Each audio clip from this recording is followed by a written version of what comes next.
Good morning, children.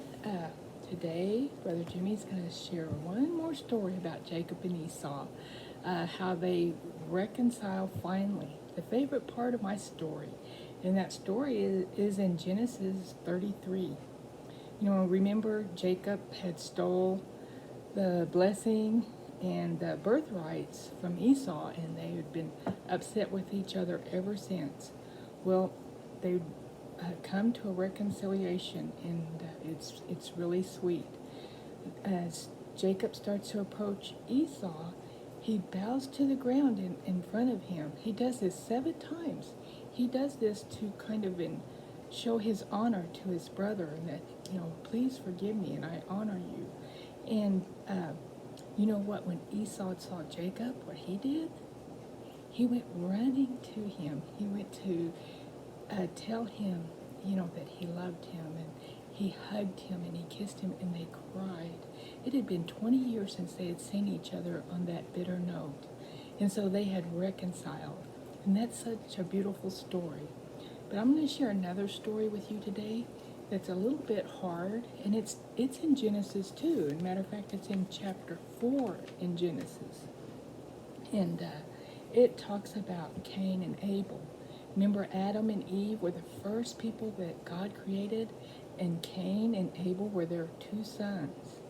And Cain, he liked to work the crops, and Abel liked to work the animals. He worked the flocks. And when they got ready to give a special offering to the Lord, Abel brought the best of what he had. But Cain didn't. He just brought just an offering. It wasn't the best of what he had. And so God was not pleased with Cain, and he was very pleased with Abel. And so Cain got mad, and he got jealous of his brother. He got so angry, and God knew this. And in chapter 4, verse 6, God spoke to Cain. It says, "Then the Lord said to Cain, 'Why are you furious, and why do you look so despondent? If you do what is right, won't you be accepted? But if you do not do what is right, sin is crouching at the door.'" So God was speaking to Cain and warning him that sin was crouching at the door of his heart. And this made Cain, he just had his struggles. And you know what he did? He let that sin in. And he was so mad at his brother that he killed his brother. Isn't that so sad? And then he had to be punished for that. I want to share another verse with you in Revelation, the last book of the Bible. We're going from the first book of the Bible to the last book. And in Revelation chapter 3, verse 20, this is Jesus talking. And he says, "See, I stand at the door and knock. If anyone hears my voice and opens the door, I will come into him, and he will eat with me, and I will eat with him." So Jesus is knocking at the door. But sin, it crouches at the door. Remember, that's what God spoke to Cain. Sin crouches at the door of each of our hearts. Sometimes we mess up, but we ask forgiveness, and God forgives us.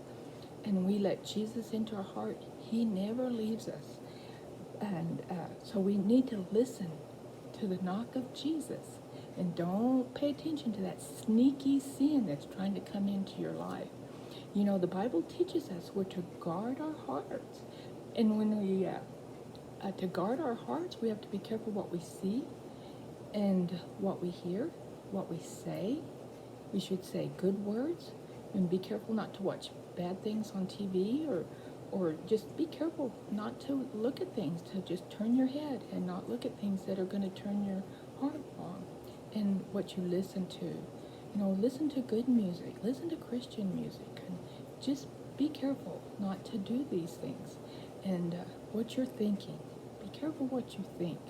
And when you do that, that guards your heart. And the Lord will lead you in what's good and what's not. You'll know in your heart. And you remember that the Bible says that sin crouches and tries to sneak in, but Jesus knocks at the door, and he wants to come in. And so we want to listen to Jesus and open our hearts up to Jesus in every way. So anyway, Pay attention to the message today. It's very good and it'll encourage you. And thanks for listening this morning. God bless.